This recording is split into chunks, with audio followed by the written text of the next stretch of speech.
உலகம் முழுமையும் வாழுகின்ற தமிழர்களுடைய அத்தனை பேர் நெஞ்சங்களிலும், அது மட்டும் இல்லாமல் இந்தியாவே திரும்பி பார்க்கின்ற வகையில் ஒரு நல்லாட்சி நிறுவி ஏழை எளிய மக்களின்பால் அன்பு கொண்டு தன் வாழ்நாளில் எண்ணற்ற திட்டங்களை தமிழ்நாட்டு மக்களுக்கு அளித்து மறைந்தாலும் இன்றைக்கும் எல்லோருடைய நெஞ்சங்களிலும் நீக்கமர நடந்திருக்கின்ற இது புரட்சித் தலைவி அம்மாவுடைய நினைவு தினம் வருகின்ற டிசம்பர் 5ஆம் தேதி, அதாவது 9ஆம் ஆண்டு நினைவு தினம்.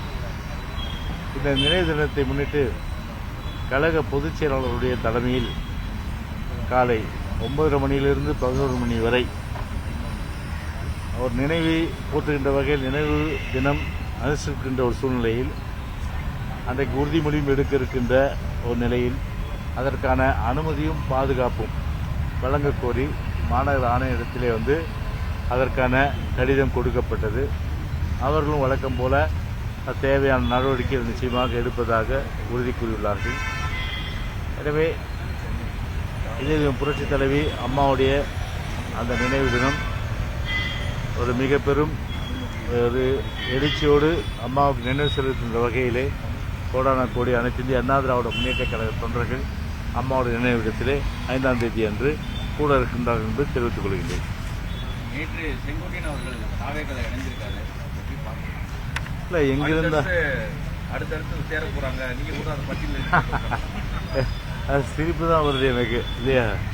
அதாவது அவர் பொறுத்தவரை அண்ணன் செங்கோட்டையன் பொறுத்தவரை நான் பெரிதும் மதிக்கக்கூடியவர். எனவே அவர் ஒரு முடிவெடுத்து தாவேக்காவில் சேர்ந்திருக்கின்றார். ஏன்னா ஒரு கருத்தாக சொல்ல முடியும், எங்கிருந்தாலும் வாழ்க, எங்கிருந்தாலும் வாழ்க. அதை உடனே இந்த யூடியூப்லேயும் இந்த சமூக ஊடகங்கள்லையும் ஒரு செய்தி செங்கோட்டை நடத்துது ஜெயக்குமாரும் போறாருன்னு. ஜெயக்குமாரை பொறுத்தவரை ஒரே கட்சி தான், நேற்று இன்று நாளை, நேற்று இன்று நாளை, என்னுடைய இறுதி காலம் வரை செத்தா கூட என் மேல அதிமுக கொடியோட தான் நான் போகணும் இல்லையா? யார் வீட்டு முன்னாடியே போய் காத்துன்னு இருக்கிறவன் இந்த ஜெயக்குமார் கிடையாது. அது யூடியூப் பாவம், அவங்களுக்கு என் பேரை போட்டால் தான் வருமானம் வரணும்னா போடுங்க, நல்லா சரிதானே? அது நடக்காத விஷயம். ஆனால் பொதுவாகவே என்னுடைய மனநிலை எப்படின்னா, புலிக்கு வாழா இருக்கலாம், புலிக்கு வாழா இருக்கலாம். புலின்றது அனைத்து இந்திய அண்ணா திராவிட முன்னேற்ற கழகம். ஆனால் எலிக்கு தலையா இருக்கக்கூடாது, எலிக்கு தலையா இருக்கக்கூடாது. எலின்னு யார் சொல்றதுன்னு தெரிஞ்சுங்க, எந்தெந்த கட்சிகள் இல்லையா? அது நீங்களும் உங்க யூகத்துக்கு விட்டுறேன். அதில் எலிக்கு தலையா இருக்கக்கூடாது, புலிக்கு வாழா இருக்கலாம். அதனால புலிக்கு வாழா இருப்பது தான் வாழ்நாளில் நான் பெருமையாக கருதுறேன். எலிக்கு தலையா இருந்து பிரயோஜனம் கிடையாது. அதனால அது நடக்காத விஷயம். அதனால இதுதான் எங்களுடைய நிலை. அதனால யூடியூபர் பொறுத்தவரை எது வந்தாலும் உடனே திமுக போறாரு, தாவேக்க போறாருன்னு நடக்காதுக்கண்ணா, நடக்காது.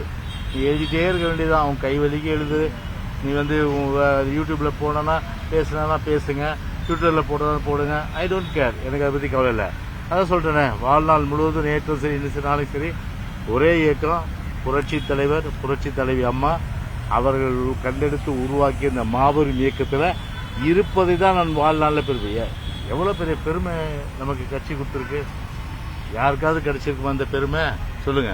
ஸ்பீக்கர் அரியாசனம், அதுக்கப்புறம் நிதியமைச்சர், அப்புறம் law, IT, EB, forest, animal husbandry, fisheries, dairy development, backward class, minorities welfare, ex servicemen welfare, இப்படி 15க்கும் மேற்பட்ட துறைகள். கட்சியில் பார்த்தீங்கன்னா தலைமை செயலாளர், 3 தடவை மாவட்ட செயலாளர், அது பிறகு அனைத்துலக எம்ஜிஆர் மன்ற செயலாளர், மாணவரணி செயலாளர், மீனவ பிரிவு செயலாளர், இப்படி கட்சி போஸ்டிங்கே பார்த்தா இந்த பெருமை எவ்வளோ பெரிய பெருமைகள் இதெல்லாம். இந்த பெருமைகளோட நான் வாழ்நாள் முழுவதும் புரட்சி தலைவருடைய புகழ் பாடுற ஒரு வானம்படியாக தானே இருக்க ஒழிய யார் வீட்டு கதவையும் தட்டுற ஆள் இந்த ஜெயக்குமார் மட்டும் கிடையாது. அது மட்டும் எல்லாருக்கும் நான் தெளிவாக சொல்லியிருக்கிறேன். ஓகே,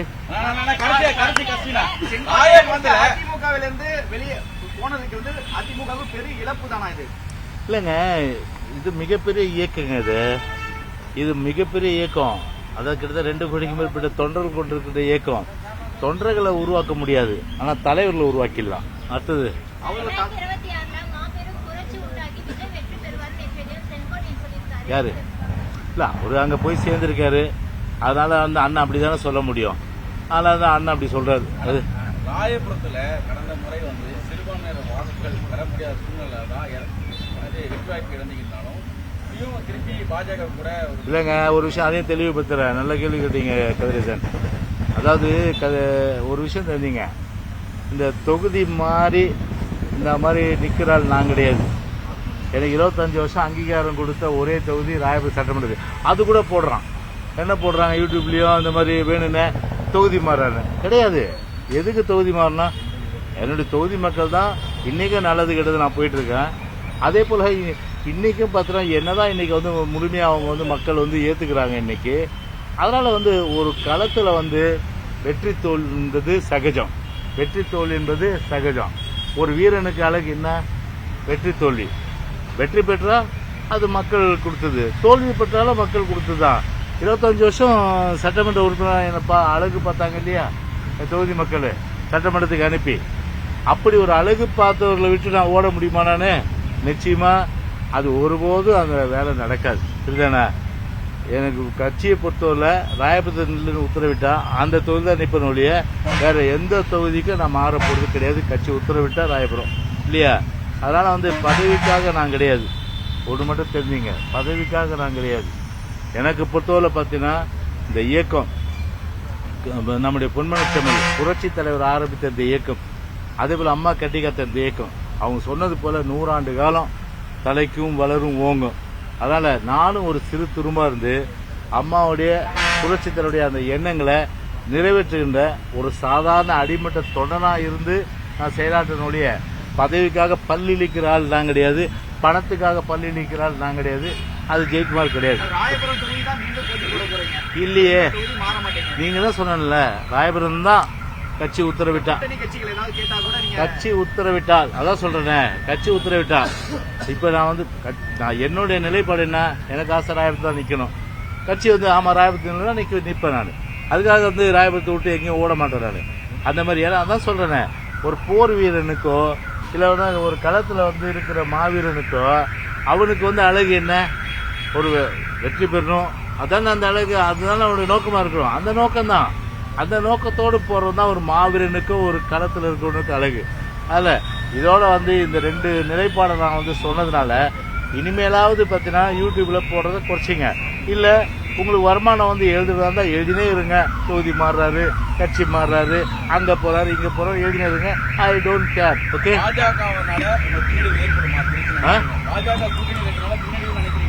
எதுங்க மாவீரனுக்கு எது? அதை பத்தி என்ன கவலை இருக்கு? நான் அதுக்கெல்லாம் வந்து பார்த்தீங்கன்னா என்னுடைய திறமையில எனக்கு 20 தலைவர் நல்லாசி இருக்கு, மக்களுடைய ஆதரவு இருக்கு. அப்படி இருக்கும்போது நான் எதை பத்தி கவலைப்படுறேன்? எதை பத்தி கவலைப்பட வேண்டிய அவசியம் எனக்கு கிடையாது.